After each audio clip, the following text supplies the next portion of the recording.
Kidlit Caboodle. I'm Gary Kolenbrander, a 4th and 5th grade teacher in Austin, Texas, here today to talk about the new volume in Kelly Yang's Front Desk series. I know you're all looking forward to it. It's called Room to Dream, and it's in stores September 2021. Scholastic kindly sent me an advanced reader's copy to review it, so here goes. Full disclosure, I already identify strongly as part of the Front Desk fan club. Mia's Millions, perhaps? Because my 4th grade class and I read Front Desk as part of the Global Read Aloud back in 2019, yes, pre-pandemic, and shared our thoughts with other classes around the country and the world. That was an incredibly rich experience, brought us closer together. We had a full class set of books, thanks to our awesome librarian, and my students just loved it, as I'm sure many of you did, and we did a flip grid with other students around the world. I even wrote a theme song and made a lyric video for it, which I'll link to in the description. Most of you probably know Front Desk is Kelly Yang's semi-autobiographical story of how she immigrated to the U.S. with her Chinese family, and when she was young, settled in Southern California and helped her family run a motel there. Front Desk has so much heart. It's so well written and captivates young readers with Mia's relatable and realistic struggles with their family's stingy boss, Mr. Yao, his son Jason, who's Mia's schoolmate, her best friend Lupe, and Mia's dreams of being a writer, as well as social issues like bias, racism, and struggles of immigrants. So good. So good, really. Kelly followed that up with the sequel, 3 Keys, which continued the story of Mia and the Cala Vista, now that she and her family are part owners with a group of investors. The story also takes on the California governor's anti-immigrant policies and the political climate of the 80s, with Lupe's family story of her father's deportation taking center stage and Mia's writing finding a new urgency, while Jason develops a passion for the culinary arts, that's cooking, by the way, that his parents don't exactly support.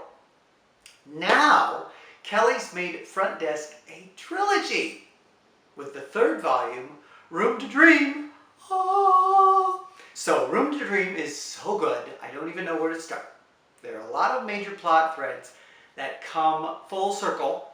Mia's family gets to finally take a trip back to China, which she's been talking about for a while now. And another major character, Hank, goes with him. I hope that's not too much of a spoiler, but it really leads to a lot of hilarious moments in Beijing with Mia and Hank. Kelly reignites Jason's crush on Mia and skillfully uses that plot thread to address issues around consent and respect for personal boundaries. So as usual, Kelly keeps the pace and the drama high and manages to cover a lot of ground and topics in a brisk but totally engaging way that makes Room to Dream really hard to put down. I read it in 2 days. A couple of other things, new plot lines in Room to Dream revolve around Mia's writing career. So Kelly has always been upfront about Front Desk being partly fictitious while still very much based on her own life story, right? Which has always been part of the fun, is figuring out which parts are true and which parts are not.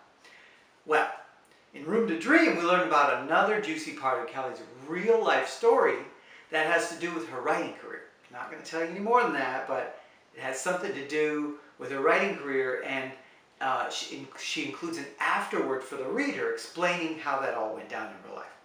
It's such a thrill to read the 3rd Front Desk book, and I know all of you Kelly Yang Front Desk fans out there can't wait, and you're going to love this new installment.